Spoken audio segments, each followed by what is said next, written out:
Hi everyone, welcome back to the Model 3 Man channel. Monday, tip of the day, number 35. This is a very different kind of a tip. When I Googled the word tip, I came up with this: a small but useful piece of practical advice. So here's a very different tip today. Appreciate, respect, and support Elon Musk. It's no coincidence that today is Elonmuskday. And I don't know who came up with Elonmuskday. In fact, it was only this morning that I went to my YouTubing colleague, Matt Farrell. He has a great YouTube channel, and I recommend highly that you subscribe to him if you haven't already. But his upload for today was Elonmuskday, 5 things that his viewers most appreciate about Elon. What would the world, what would the car industry, what would a whole lot of areas of our life be like without the incredible contributions that Elon has been responsible for? What would our lives be like? What would our lives be like without Steve Jobs and the iPhone and all of the inventions that he introduced us to? But what would the world be like without Elon and his vision and his let's go save the world mentality? Today we're going to look at 3 things. Appreciating what Elon has done. Paying respect for the kind of character and the kind of unbelievable grit and determination and tenacity that he's shown in the face of opposition. And then, what can we do to support him? What can we do to say, here's a guy that we believe in? Not a perfect guy, normal guy like us, but with that vision that we support. Let's just take a look at all of the ventures, the significant ventures that Elon has been involved in, ventures that exist today because Elon got involved. Take a look at this list. There was Zip2. There was X.com. There was PayPal.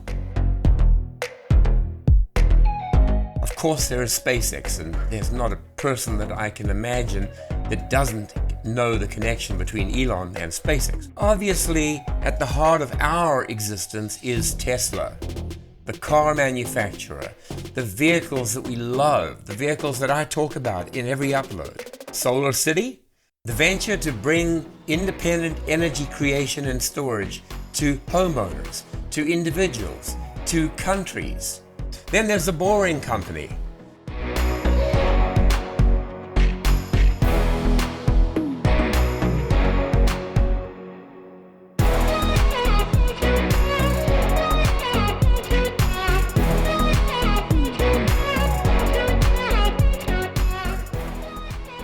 There's Hyperloop.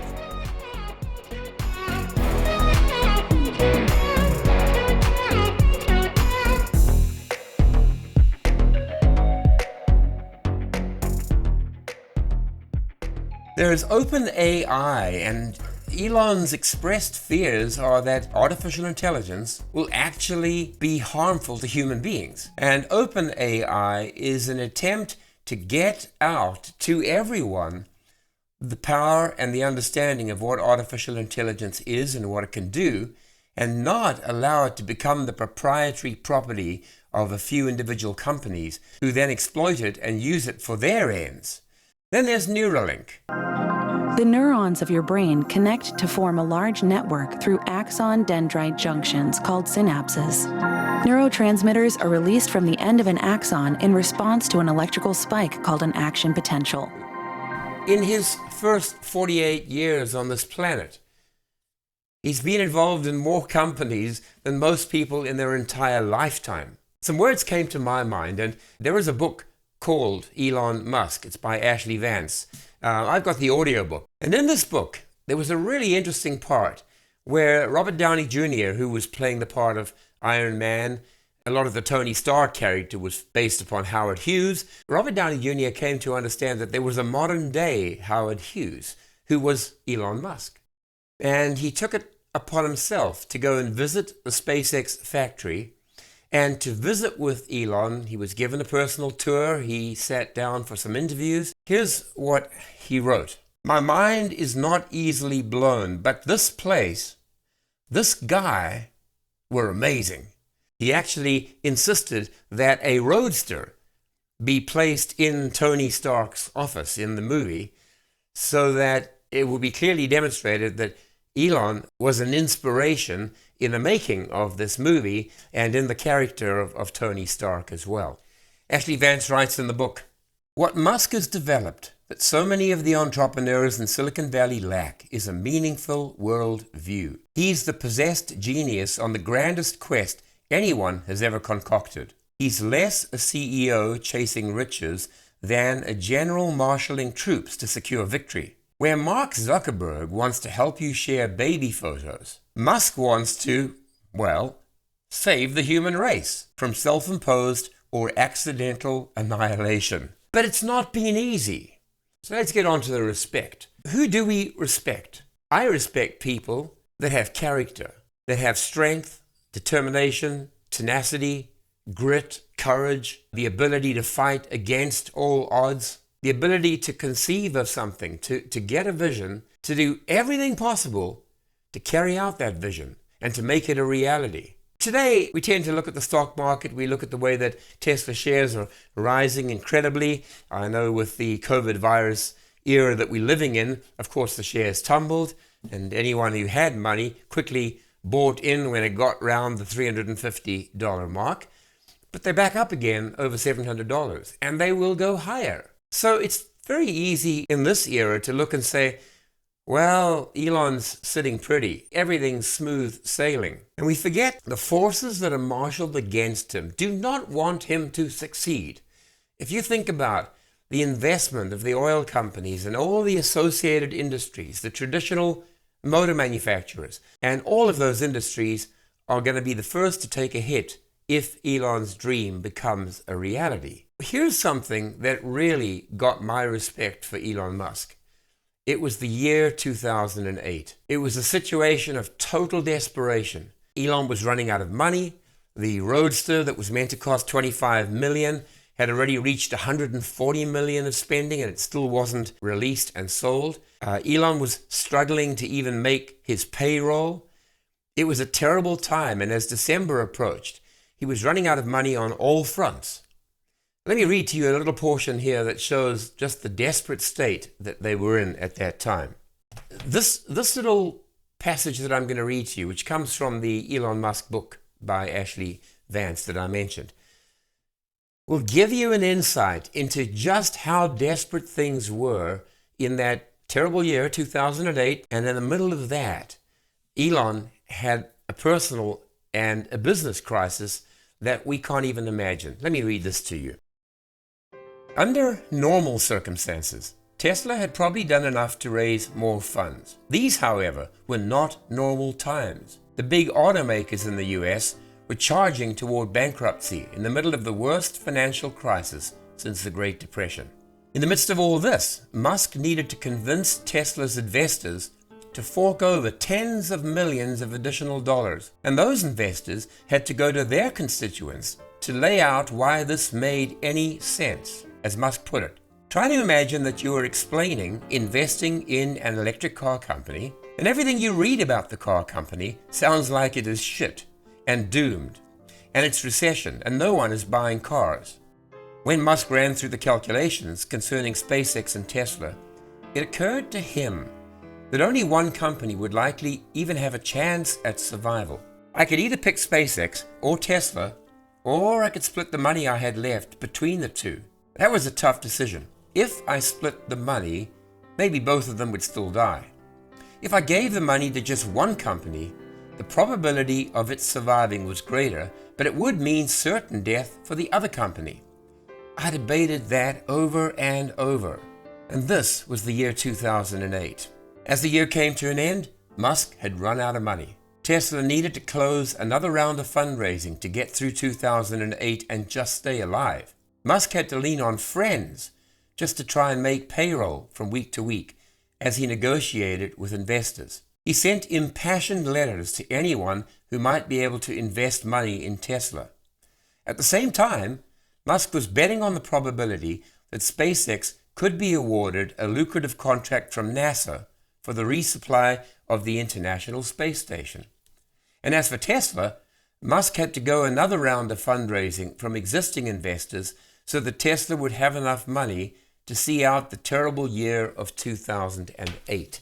And it was just after Christmas that Elon had literally nowhere to turn. He'd raised as much as he could. He'd raised money from friends, family, investors. He had to pull together all kinds of things. He said it was like an effing matrix. And if you could put yourself in his shoes, I don't think that any one of us, I don't think that any normal person or CEO would ever have been able to come through a time like that without a complete breakdown, without going bankrupt. And of course, we know the outcome to that story. And I do encourage you either to get the book itself or to go on to Audible and get the book Elon Musk by Ashley Vance. It is an eye-opener. It tells you everything you ever need to know about Elon's character, and it will build in you an amazing respect for what this guy has accomplished. One of his investors at the time, Gracias, wrote the following.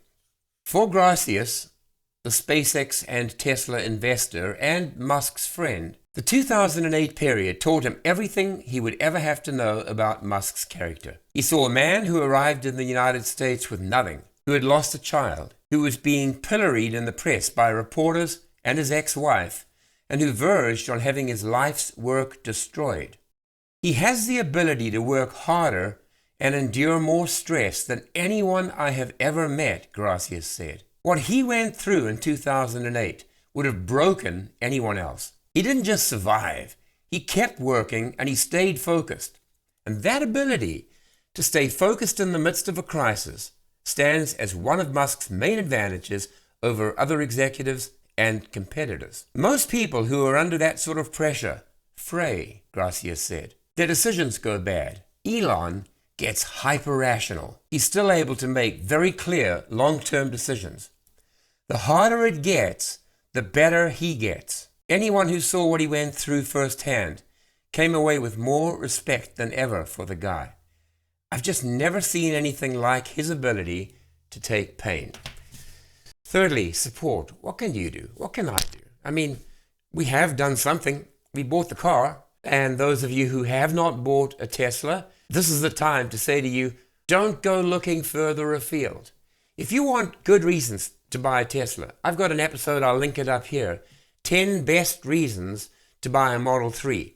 Most of those reasons also apply to the other Teslas, especially the Model Y. Watch that episode. Go and look at why Tesla's electric vehicles are miles away from every other competitor in the field of EVs. But let me say this, it's not just enough to buy the product. We buy food, we buy groceries, we buy houses. There's nothing special and loyal about the act of buying something. We often buy out of self-interest. But listen, here's a person that all of us want to succeed. By and large, he doesn't care about the money. He cares about his vision. He cares about saving the planet. Here's what you can do, practically. Rebut lies and falsehoods when you see them. I've got countless friends who come up with absolute garbage in terms of what Elon's about to do or what's about to happen to him and what's going to happen to Tesla. And all they've done is read the garbage out there on the internet and parrot it back to me. So what do? I sit down and I reason. I give them facts. I give them correct information. And most of the time, people were completely unaware of the truth. Go out of your way to rebut them. Number 2, how can we support them?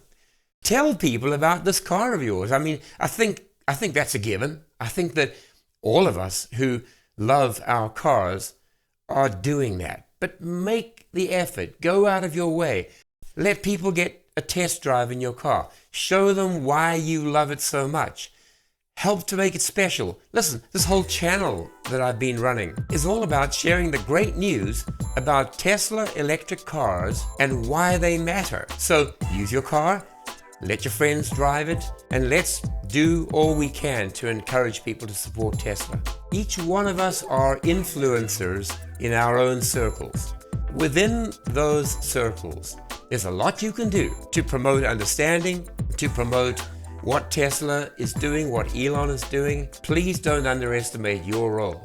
Each one of us is able to influence a lot of people in our areas. And that's my message to you today.